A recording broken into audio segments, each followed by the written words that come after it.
আপনারা যারা শিক্ষার্থী রয়েছেন, আমরা যারা আপনাদের প্রতিনিধিত্ব করতে চাই, আমরা যদি ঐক্যবদ্ধভাবে আর কোন ফ্যাসিবাদকে কায়েম করতে না দিই, স্বৈরাচারকে, কোন একটি সরকারকে স্বৈরাচারে রূপান্তরিত করতে সহযোগিতা না করি, সেই ক্ষেত্রে আমার মনে হয় ইনশাআল্লাহ আমাদের কোন শিক্ষক আর অমানুষ হবেন না, কিন্তু প্রত্যেকের পলিটিক্যাল সক্রিয়তা থাকতেই পারে।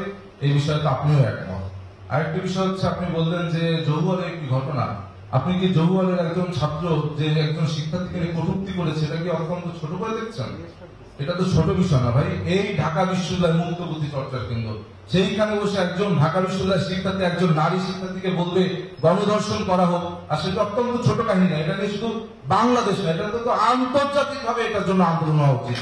যে আপনার ঢাকা বিশ্ববিদ্যালয়ের মতো একটা জায়গায় যদি এই অবস্থা কোন শিক্ষার্থী করে, তাহলে বাংলাদেশের প্রত্যন্ত অঞ্চলে কি অবস্থা?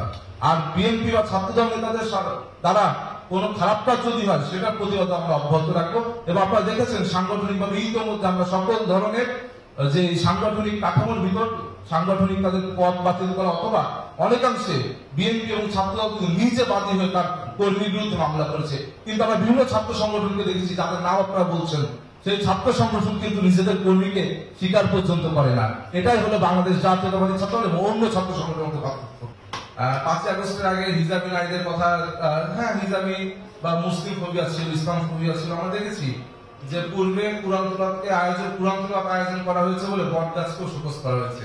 কিন্তু 5ই আগস্টের পর আমরা এটাও দেখেছি, একজন নারী ওন্না কিভাবে পড়বে তাকে মুরাদ পুলিশিং করা হয়েছে এবং অভিযুক্তকে মব জাস্টিসের মাধ্যমে থানা থেকে ছাড়িয়ে আনা হয়ে ফুল দেওয়া হয়েছে। সুতরাং আমাদের উচিত যে নারীর ব্যক্তি স্বাধীনতা এবং পোশাকি স্বাধীনতা দুটো নিয়ে কথা বলা উচিত।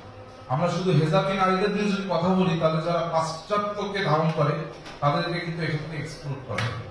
যেহেতু আমরা আগামী দিনের প্রতিনিধিত্ব করবো, সকলকে নিয়ে আমাদের ভাবা উচিত, কোনো এক কেন্দ্রিকতায় না থেকে আমরা একটি ইনক্লুসিভ ঢাকা ইউনিভার্সিটি করতে চাই, যেখানে মত এবং পথের পার্থক্য থাকবে, দ্বন্দ্ব থাকবে, প্রতিযোগিতা থাকবে, কিন্তু একটি সৌহার্দ্য সম্প্রীতি ঢাকা বিশ্ববিদ্যালয় বজায় থাকবে। এটাই আমাদের চাওয়া।